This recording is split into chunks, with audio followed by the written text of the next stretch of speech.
আল্লাহ দয়ার সীমা নাই, বলেন শুকরিয়া শুকরিয়া শুকরিয়া জানাই, তুমি কত বড় মহান আল্লাহ দয়ার সীমা নাই। তুমি পাহাড় ভাঙ্গা সাগর কর, সাগরে বইরা নগর কর, পাহাড় ভাঙ্গা সাগর কর, সাগরে বইরা নগর কর, ধনীরে গরিব বানাও, ফকিরকে বাদশাহ। শুকরিয়া শুকরিয়া শুকরিয়া জানাই, তুমি কত বড় মহান আল্লাহ দয়ার সীমা নাই, তুমি কত বড়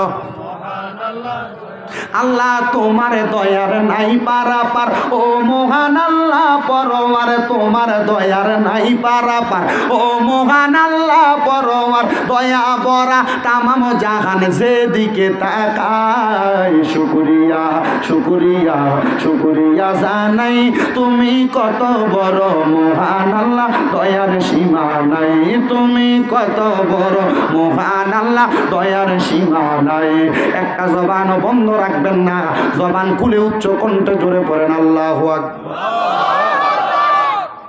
এর আগে যে এখানে মাহফিল হয়েছে এই জায়গাতে তো হয়েছে না? অন্যান্য বছর কি মানুষ এভাবে আসতো না আরো বেশি আসতো? আরো বেশি। আজকে আরেকটা মাহফিল আছে তো। ঠিক আছে, আমি বোঝাই আপনারা। আপনারা এখানে যারা বসছেন আমার চিনেন, যারা ইউটিউবে দেখছেন চিনেন। আমার বাড়ি কিন্তু কুমিল্লা, কুমিল্লা সদরেই বাড়ি।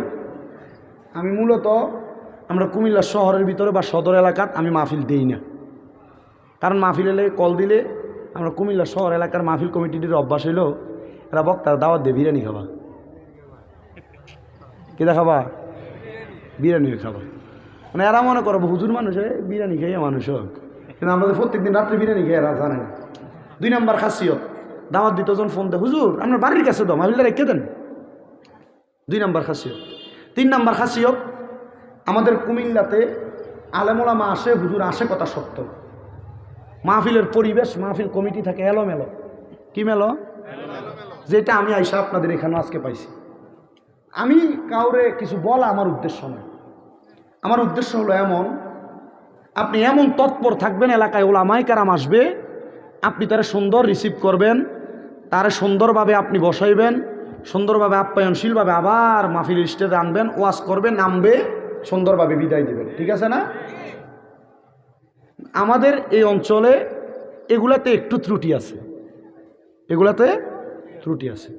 আমার মূল কথা যেটা, আমার কথা হচ্ছে ওলামায়ে কেরামকে যখন আপনি সম্মান দিবেন, তাজিম করবেন, বিরিয়ানি ডেকসিলে শুধু টানাটানি করলে ওয়াজ মাহফিল হয় না। কথা কি বুঝতে পারছেন? শুধু তাবারুকলে টানাটানি করলে ওয়াজ মাহফিল হয় না।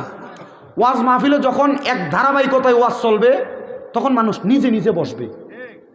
আপনারা এত কষ্ট করে আসছেন, যদি 2-1টা কথা মনোযোগ দিয়ে না শোনেন, কথাগুলো বাড়িতে না নেন, এখানে সবাই যে 5 ওয়াক্ত নামাজ পড়েন এমন না, কিন্তু সবাই যে এখানে আছেন, বেশিরভাগ মাহফিলের প্যান্ডেলে যে মানুষ বসে এর মধ্যে 50% থাকে বেনামাজি।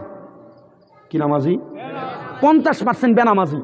কারণ ওয়াজ মাহফিল দিয়ে যদি হেদায়েত হইতো তাহলে এই মিরপুর মসজিদের ইমাম সাহেব প্রত্যেক জুমায় এক একটা বিষয় বয়ান করে না? এক একটা বিষয় বয়ান করার কারণে এক এক বিষয় যদি মানুষ আমল করত, এক একজন আল্লাহর ওলি হয়ে যাইত। মানুষ এগুলাতে মনোযোগী না, মানুষ দুনিয়ার পাগল, মানুষ সম্পদের পাগল, দুনিয়াদারি সম্পদ পরিবার নিয়ে মানুষ ব্যস্ত থাকতে চায়। কিন্তু আমার কথা হলো, আপনি দুনিয়া নিয়ে যে ব্যস্ত থাকলেন, কবরে যাওয়ার পর আপনি মালিককে জবাব দেওয়ার জন্য কি প্রস্তুত করছেন?